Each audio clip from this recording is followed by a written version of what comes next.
Hey everyone, let's jump right into this explainer. Today, we're putting on our professional equity analyst hats to dig into the true intrinsic value of core natural resources, or CNR for short.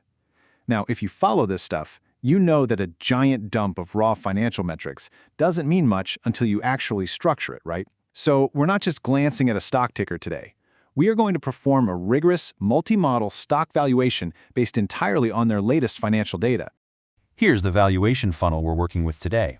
We'll start with the CNR valuation paradox, then move through relative valuation and multiples, hit absolute value and DCF, check financial health and dividends, address the missing modeling data, and finally wrap it up with our final intrinsic synthesis. Let's get to it. Section 1. The CNR valuation paradox. Conflicting signals in the market. So we are kicking off this valuation with a massive contradiction. I mean, it literally demands our analytical attention right out of the gate. When you look at CNR, the signals are pointing in wildly opposite directions. It's like a giant puzzle. Recently, CNR closed at a stock price of $88.38. Now, context is everything in valuation, right? This price is about 23% off its 52-week high, but it's still sitting nearly 40% above its 52-week low. So we've got a stock with some serious recent volatility. But honestly, the broader performance context is where things get truly fascinating. Consider this staggering paradox. On one hand, the stock has delivered a massive 702% total return over the last 5 years. If you bought in a half-decade ago, you are absolutely thrilled. Yet, when we look under the hood today, the company is currently bleeding cash. Over $153 million in negative net income over the trailing 12 months. Seriously, how does a company with a 700% return suddenly hemorrhage cash like that? Section 2. Relative valuation and multiples. Pricing CNR against the market. To really wrap our heads around how the market is pricing these negative earnings, we have to look at relative valuation models. What are investors willing to pay for CNR's fundamentals compared to its peers? Well, here's the kicker. The traditional PE ratio is negative 29.36. Because of those current net losses, that metric is completely unhelpful. So we have to look elsewhere. The price to sales sits at a very modest 1.08, meaning you're basically paying a buck for every dollar of revenue, and the EV/EBIT, that sits at 9.02, which is generally considered pretty reasonable for an industrial or resources stock. We really rely on that EV/EBITDA multiple of 9.02 here. Why? Because it strips out all the noise of CNR's current negative net earnings. By adding debt and subtracting cash to find the true enterprise value and looking at earnings before non-cash expenses, EV/EBITDA gives us a much cleaner, clearer picture of the company's core operating value and its actual cash-generating potential. But this brings us right to a potential value trap. A price-to-book ratio of 1.22 seems super cheap, right? It looks like you're buying the company's net assets at near liquidation value, but when you combine that with a negative return on equity of negative 4.17%, that strongly signals some underlying structural issues we absolutely cannot ignore. Yes, the assets are cheap, but right now, management is losing money on them. Section 3. Absolute value and DCF. Finding the true intrinsic worth. Relative metrics only give us half the story.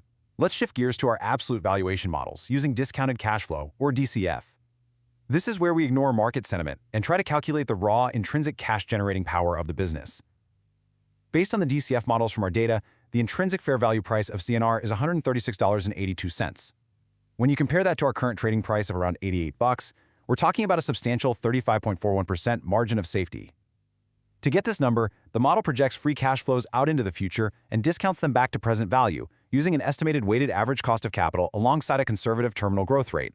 Now, as analysts, we have to impartially note that this valuation totally splits depending on the base metric you use. The free cash flow model is highly bullish at that $136.82 mark. But if we run a DCF using earnings per share instead, the fair value drops to a much more conservative $101.59, which gives us only about a 13% margin of safety. And this discrepancy makes perfect sense when you think about it. The EPS model is being dragged down by that massive $153 million net loss, while the FCF model focuses on the $21 million in actual positive free cash flow the company somehow managed to scrape together. Section 4. Financial health and dividends. Peering under the hood. Okay, so a great DCF value means absolutely nothing if the company goes bankrupt tomorrow, right? To see if CNR can survive long enough to reach those fair value estimates, we need to look at the balance sheet. And honestly, it is surprisingly robust. With an extremely low debt-to-equity ratio of 0.12, they were barely levered. Plus, a current ratio of 1.60 and a quick ratio of 1.15 show they have more than enough healthy liquidity to cover their short-term obligations. Basically, they have the short-term runway to navigate this current unprofitability without needing some sort of emergency bailout. But if you're a yield-seeking investor, you might be severely disappointed here. Looking at the dividend model, the stock offers a microscopic dividend yield of just 0.45%. Historically, over a 3-year average, that was closer to 2%, but man, their dividend compound annual growth rate has just fallen off a cliff.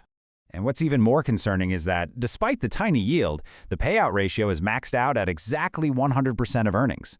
The free cash flow payout ratio sits at a dangerously high 96.31%.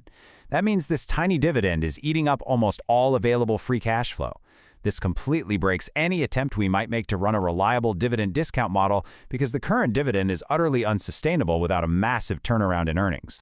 Section 5. The machine modeling data. Acknowledging the analytical limits. As professional analysts, it is absolutely crucial that we explicitly acknowledge the data missing from our source documents. A proper valuation requires complete transparency about what we don't know. Because our data dump lacks a raw line-by-line balance sheet, we can't perform a ground-up asset-based valuation or compute an exact net asset value or NAV per share by adjusting specific assets and liabilities to fair market value. Also, without direct industry peers provided in the data, we can't perfectly benchmark those relative multiples, like EV/EBITDA, against a sector average. And, just to note, we also lack the equity charge details we'd need to run a residual income model. However, we can still make some educated moves. As a sensible proxy for asset valuation in the absence of a detailed balance sheet, we can use the provided enterprise value to assets ratio of 0.72. Anytime you see a value below 1.0, it strongly suggests the company is trading at a notable discount to its total asset base. Essentially, the market is pricing the entire enterprise for less than the book value of its actual assets. Section 6. Final intrinsic synthesis. Putting the pieces together. Okay, let's bring all these disparate threads together. This is where the art of valuation meets the science, and we deliver our final judgment on CNR's true worth. Our final synthesis points to a pretty significant divergence. We have a company currently trading at $88.38, which is a deep discount to its intrinsic cash flow value of $136.82. The absolute valuation models indicate clear undervaluation, assuming, of course, a sensible terminal growth rate of maybe 2 to 3% to bridge their current negative free cash flow growth. Plus, the company sports excellent liquidity to weather the storm. But on the flip side, it is burdened by severely negative recent earnings, a completely maxed out dividend payout, and negative returns on equity. So what does this all mean? The numbers lay out a compelling mystery for us to solve.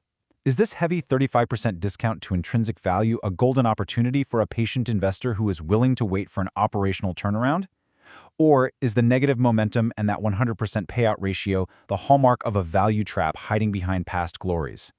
The data gives us the map, but deciding whether to take the trip is entirely up to you. Thanks for joining me on this explainer. Keep analyzing those numbers, and I'll catch you on the next deep dive.